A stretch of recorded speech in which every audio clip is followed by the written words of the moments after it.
Hai para pecinta buku, perkenalkan saya Diara Ailena Priyono atau biasa dipanggil dengan Ara. Saya berasal dari SMPN 1 Kota Blitar.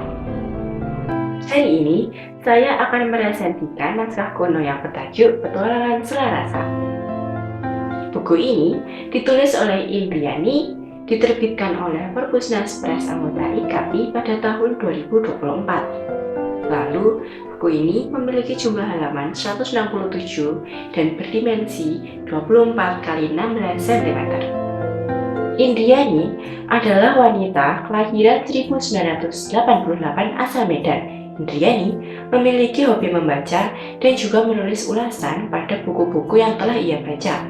Sampai akhirnya, Indriani sukses untuk menulis saduran buku pertamanya, yaitu Penyamaran Seorang Putri hingga Petualangan Selarasa ini.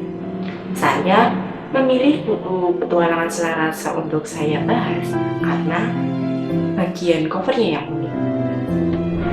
Naskah ini menceritakan tentang 4 anak dari Raja Slabret.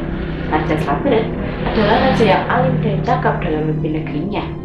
Saat masa kepemimpinannya telah habis, ia mewariskannya kepada anak-anaknya, dan mereka adalah Selangkara si anak pertama, Selasyara si anak kedua, Selaganda si anak ketiga, dan Selarasa si anak keempat. Hal yang tak diinginkan terjadi. Ayah dan ibu mereka meninggal, membuat mereka menjadi anak yatim piatu. Selangkara si anak pertama akhirnya mewarisi tahta sang ayah, namun sayang, ia tenggelam dalam kekuasaan dan kekayaannya, membuatnya tak memiliki empati pada adik-adiknya. Memaksa adik-adiknya harus pergi ke dunia luar, namun dunia luar tidak seindah yang dibayangkan, menjadi buron dan harus berperang demi keselamatan mereka sendiri dan juga keselamatan orang lain adalah tantangan yang harus dihadapi.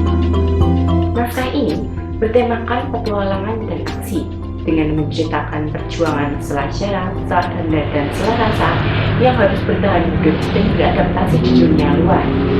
Sang penulis seringkali memindah latar-latar kita dan juga sering membuat karakternya berpasrah kepada jalan Tuhan, seperti pada bagian ketika hidup telah dipasrahkan kepada Sang Pemilik Kekuatan, tidak ada lagi yang perlu ditakutkan atau dicemaskan. Hiduplah dengan ikhlas menurut takdirnya. Halaman 21. Naskah kuno ini sukses memasukkan unsur-unsur agamanya dengan bahasa yang sederhana. Naskah ini juga menyuguhkan kita sensasi bahagia, sedih, dan juga menegangkan. Karakter Selarasa yang berkanak-kanakan seringkali menimbulkan banyak konflik dalam cerita, yang membuat konflik-konflik dalam cerita dapat dipahami dengan lebih baik.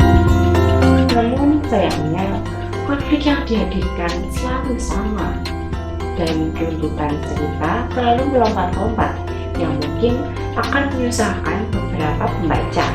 Alangkah baiknya jika dari awal membuat tuntutan cerita agar pembaca tidak bingung saat membacanya.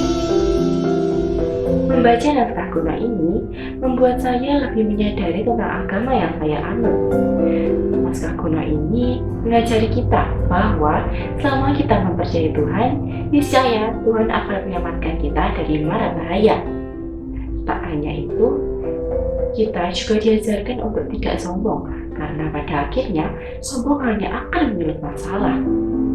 Menurut saya, buku ini cocok bagi kalangan remaja dan juga dewasa, karena buku ini akan membantu kalian yang sedang mengalami kesulitan dalam iman yang kurang kuat. Sekian dari saya, terima kasih dan sampai jumpa lagi para pecinta buku. Dadah!